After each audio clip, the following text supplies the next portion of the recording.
அந்த பார்வை என்று சொன்னா, ஒரு ஆன்மாவால எதையாவது பார்க்க முடியும் என்று சொன்னால், அந்த பார்வை அதுல ஒளிவு மறைவு கிடையாது. எல்லாமே அவர்களுக்கு தெரியும். ஒரு ஒரு விஷயத்த பார்க்க முடியும்னா, அதைப் பத்தி அவர்களுக்கு முழுமையாக தெரியும். ஆனா இப்ப பூமியில நம்ம ஒரு ஒரு விஷயத்த பார்க்கிறோம். ஒரு ஒரு பொருள பார்க்கிறோம். ஒரு நபர பார்க்கிறோம்.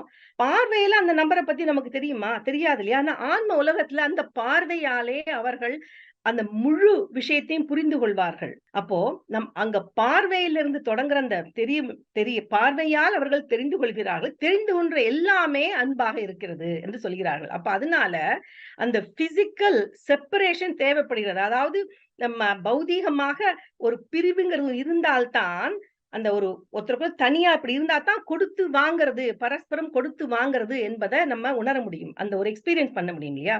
அந்த காரணத்துக்காகவும் தான் பூமிக்கு ஆன்மாக்கள் வருகிறார்கள். அது ஒரு அனுபவம். அந்த அன்பை எப்படி நாம் அ பெறுவது, கொடுப்பது, எல்லா விஷயத்திலும் எப்படி அன்பை காணுவது என்பதற்காகவும் தான் இங்க நாம் வருகிறோம். இப்ப அன்பு வந்து நம்ம பார்வையில தொடங்குறது அன்பு அப்படின்னு பார்த்தோம் இல்லையா? இப்போ அ ஒரு எடுத்துக்காட்டு எடுத்துப்போமே.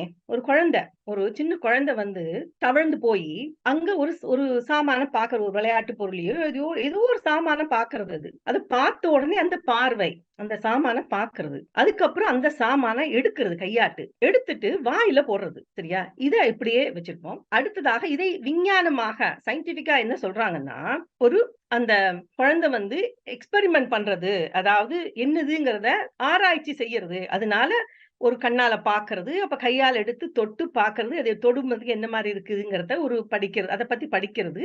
அதுக்கப்புறம் டேஸ்ட் எப்படி இருக்கும்னு சொல்லி அத வாயில வைக்கிறது அப்படின்னு சொல்லி சொல்றோம் இல்லையா? அப்படின்னு சயின்டிஃபிக்கா அவங்க சொல்றாங்க.